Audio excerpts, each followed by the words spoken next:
Hello, everybody. This is Michael Reeves with the Autumn Wind Stratomatic Football League. And tonight I would like to present a conference championship preview for our 2017-2018 season. We are now down to 4 teams. The season began with 30 clubs, 12 clubs earned the right to play in the postseason. We are now down to 4 teams.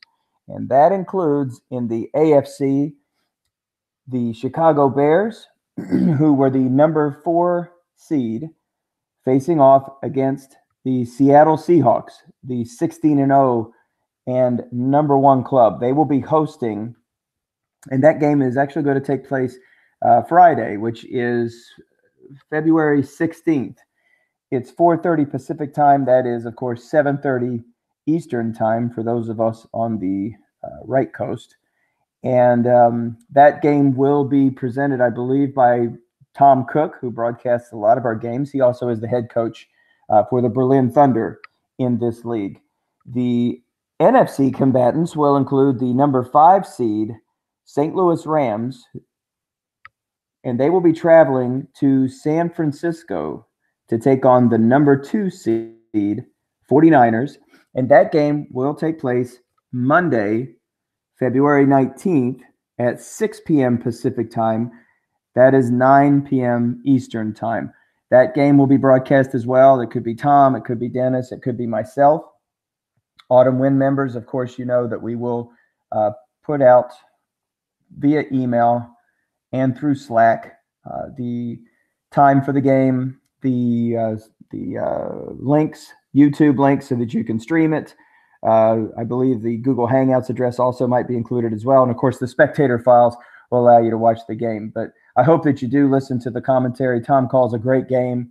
It's how I got into this game a couple of years ago. After playing it 30 years ago as a teenager, I jumped back in a couple years ago after listening to Tom Cook and Dennis Crowley, 2 friends of mine in this league.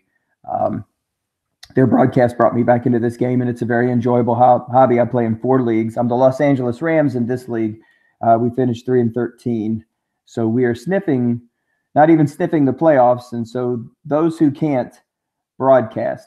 So let's talk a little bit about these 4 clubs and how exactly we got here. So let's focus on the Chicago Bears. Chicago is coached by Luke Delfume. Interesting story about this club, 12-4 team.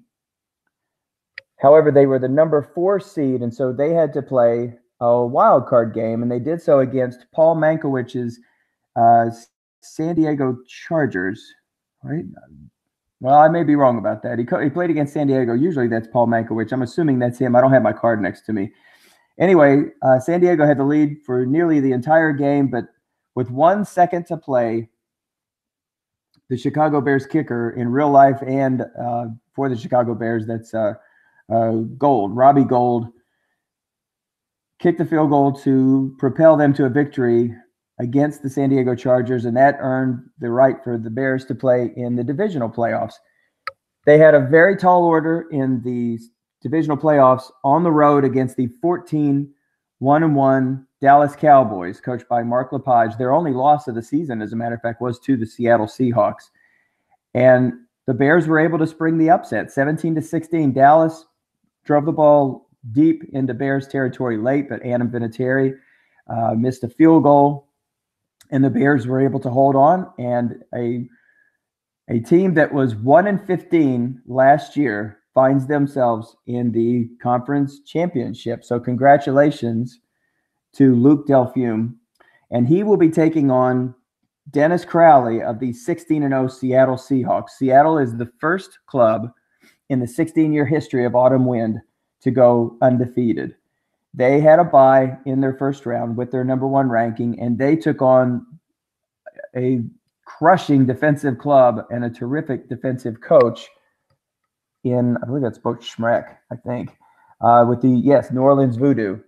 A 7-3 hard-fought victory. A great game to watch. The video is online at YouTube. In fact, all of these are on, although we've had some difficulties with the last couple of broadcasts, but All of the wild card games are, and several of the divisional playoff games are on. And I know for a fact that the Seattle Voodoo game is online. It was played very, very late last Saturday, I believe.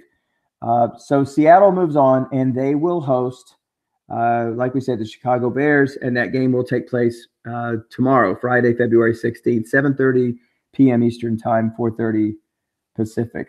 So let's focus on the other two teams. St. Louis Rams. Let's talk about the Road Warriors, St. Louis Rams. They are coached by an excellent coach. That's Gary Nagata. So in his first round, he played in a turnover fest against the number 2 seed. Excuse me, that's right. He played against the Miami Dolphins, who I believe, that's the number 3 seed, I believe. Let's see. No, 4 seed. Miami Dolphins were the 4 seed. And Miami comes up with 4 turnovers. Their quarterback threw 4 turnovers that game. St. Louis Rams threw 3 interceptions, also lost a fumble.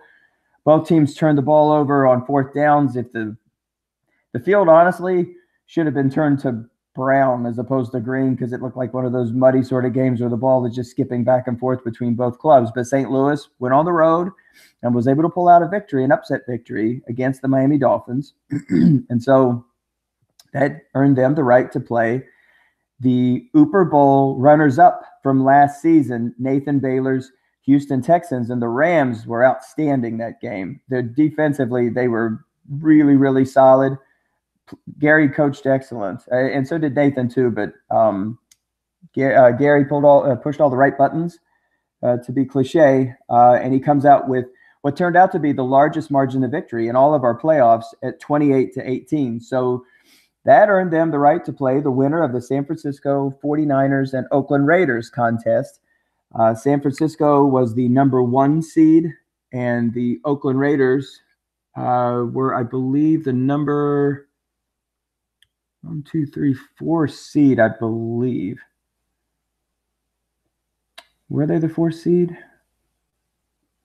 We'll have to look at the seeding. But anyway, San Francisco hosted the game, came up with the win, 30-22. That San Francisco team is coached by Lawrence Green. Tim Bowler is the coach for the Oakland Raiders, and I thought he did a terrific job this season. He doesn't have the defensive personnel that some of these other clubs do, but still was able to get close. He kept that game actually very close, but Sir Lawrence pulls it out. And so he will host next week's playoff game against the Road Warriors St. Louis Rams, looking to make it the trifecta in San Francisco, the number 5 seed taking on the number 2 seed. And that one is scheduled again for Monday. That game will take place at 9 p.m. Eastern Time, 6 p.m. Pacific. Again, both of these games should and I believe will be broadcast on YouTube and on Google Hangouts. So let's focus on each one of these teams. And we'll first start out here with the Chicago Bears. And again, club is coached by Luke Delfume.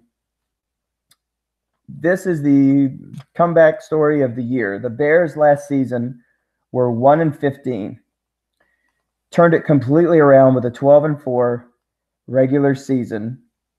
And this is a club that is positioned very well for the future. They have a lot of young talent on this team, particularly their 1-2 punch of Marcus Mariota, their quarterback, who completed 52% of his passes this season, 18 touchdowns and 15 interceptions.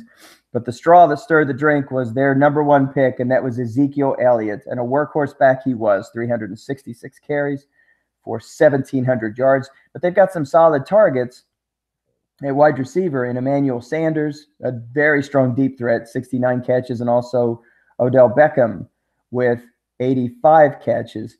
Now, the Bears are not exactly an offensive juggernaut. They scored only 315 points, and when I say only, that puts them at the 11th ranked team in autumn wind. But defensively, it's a surprisingly good defensive club. 4th in the league in points allowed at 234. That's a very, very impressive number. So you look at Ezekiel Elliott and you think that this is a one-man band, and that's not the case. Luke does have a solid defense, a good run card, and a good pass card. He runs a 4-3. He also has 2 linebacker 6s, so you can't really pick on the flats. What could hurt him, however, will be his defensive backs, which are average. Not a great secondary, no 6s. You've got 5s and 4s back there, so there is some vulnerability in his defensive secondary.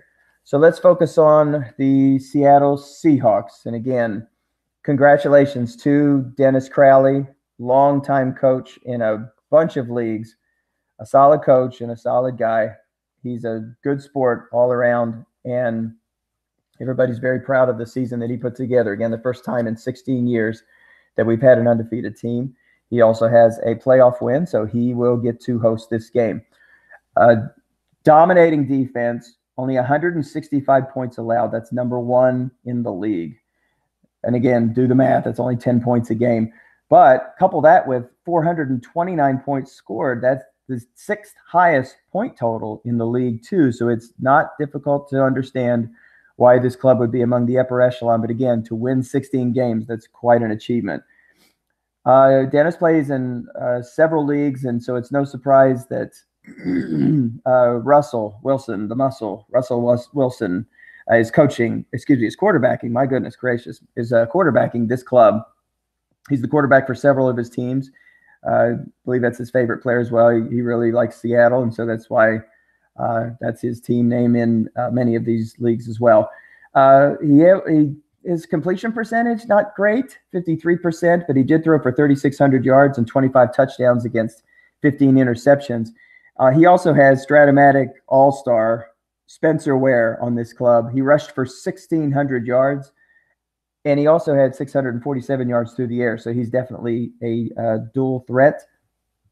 Again, defense is what butters Dennis's bread. There are 5 6-rated players on his defense, and there are 4 5s as well. So there's not a lot of vulnerability on his club.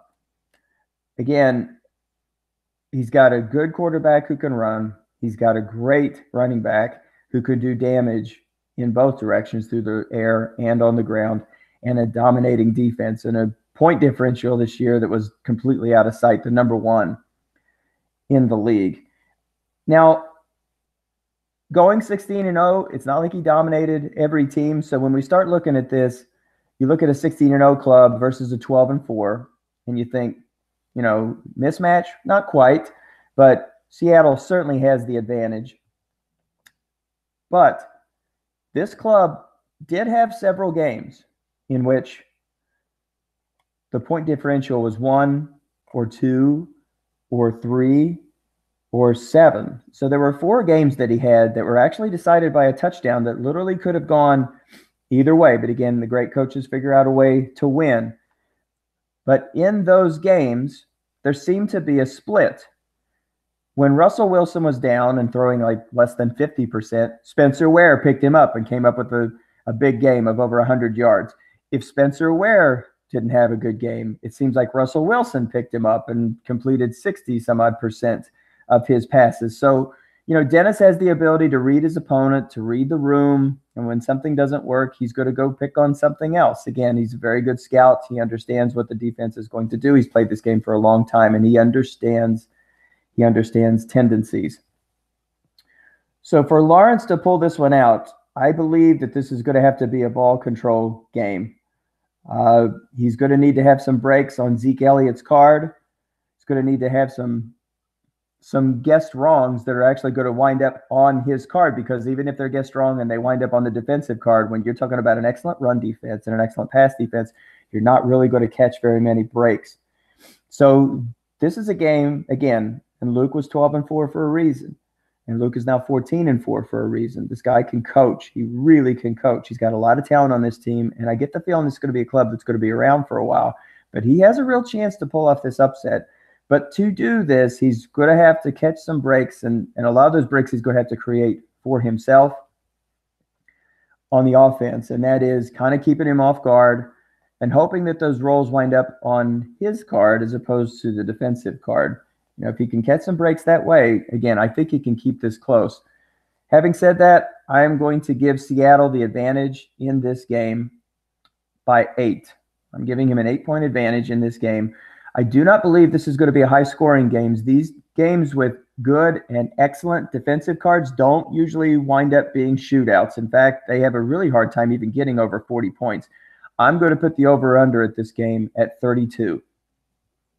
So I'm giving Seattle the 8-point advantage, and I'm giving them a 32-point over and under, the advantage to Seattle. So now let's talk about the Road Warriors here. This is the St. Louis Rams, and they are coached by Gary Nagata. Again, 2 road victories as the number 5 seed coming out of the NFC.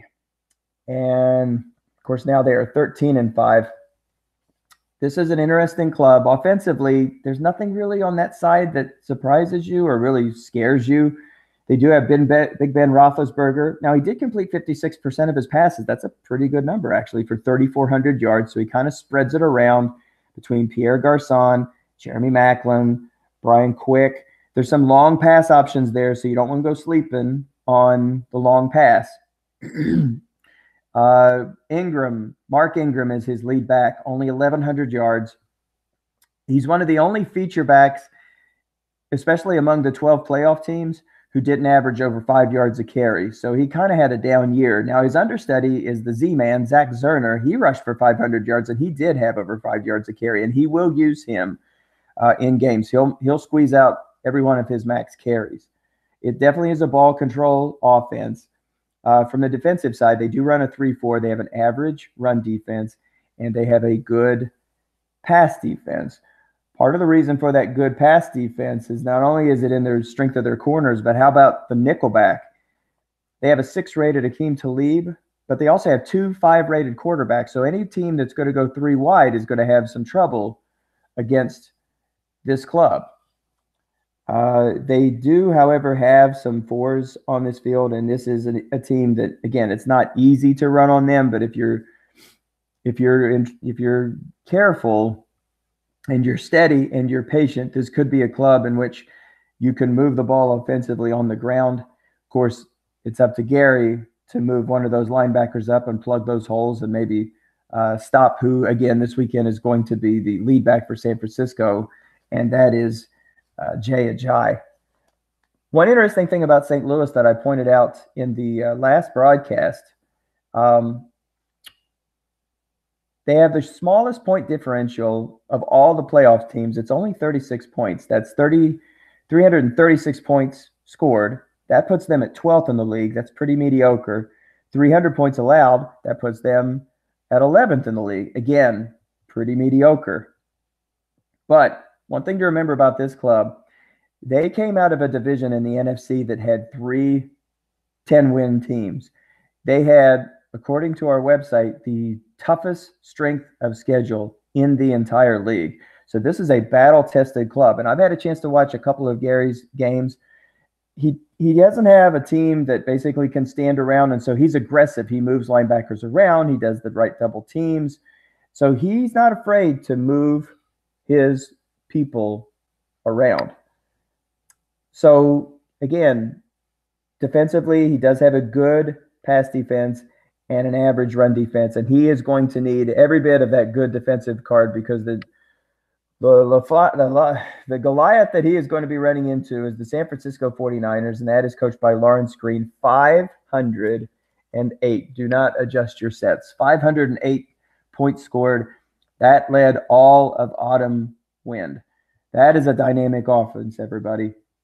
But when you hear the weapons he has, it's going to make all sorts of sense. Now, he giveth and he taketh away. He allows 352 points. He's not afraid to let up points.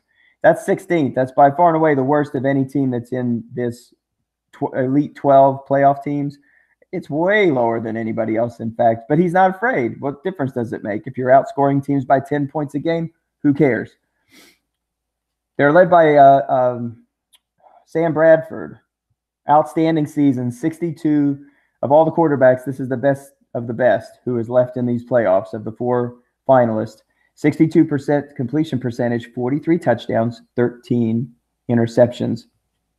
If the left one doesn't get you, the right one does. Jay Ajayi, a massive 6.4 yards per carry, 1,700 yards on the ground. And if that's not impressive enough, here's their three targets. Two tight end offense with Travis Kelce and Gronkowski, both of them over 100 catches, both of them over 1,000 yards. And then Julio Jones on the side with Reggie Cobb. Julio Jones, 1,000 catches, 1,000 yards, 1,000 catches would be news.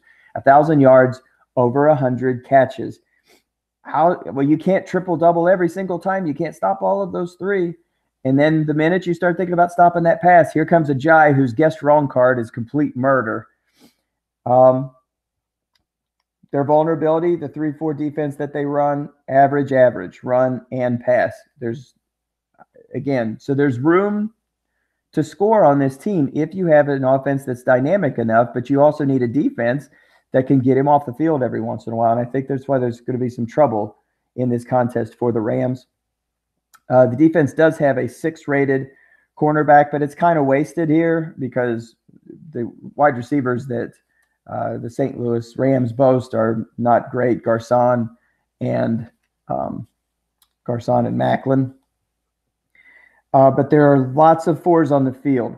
So if Gary and his quarterback Roethlisberger are patient, they can kind of dink and dunk and find their way down the field.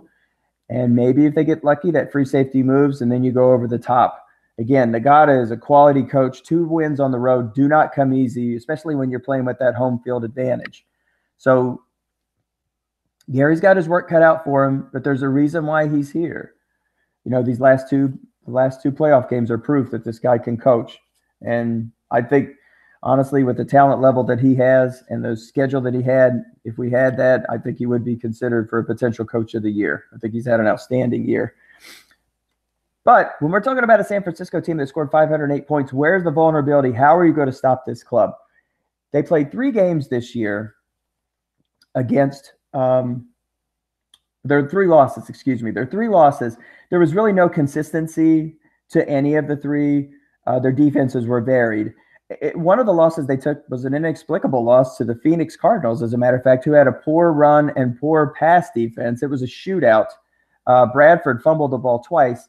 But the common thread with all 3 of those games was the performance or lack thereof of Jay Ajayi, who had very mediocre to poor games in all 3 of those contests. To me, that's the only way you're going to stop this club.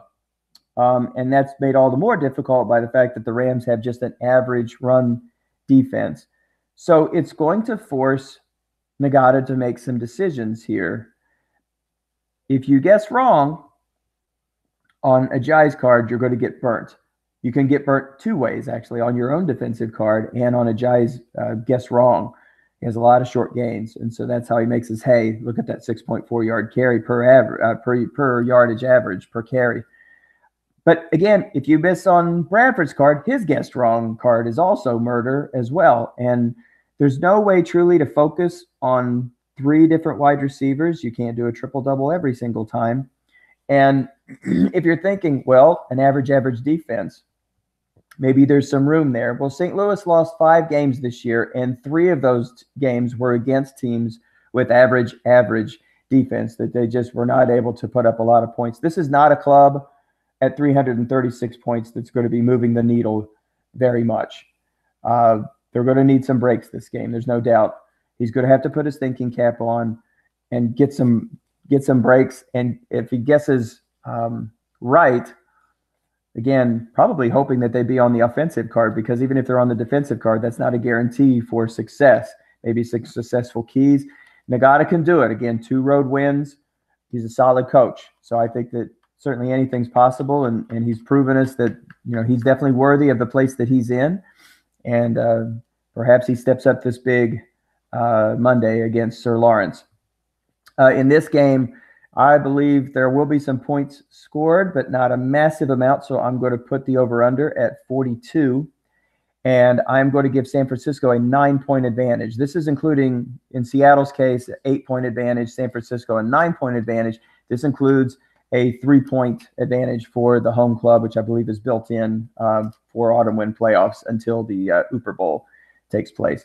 So again, I've given advantages to both of these clubs, and if everything goes to Hoyle, we're going to have a matchup in the Super Bowl that would feature Seattle and San Francisco. Would be the defensive juggernaut Seattle against the offensive firepower of Seattle's defense against San Francisco's high-powered offense.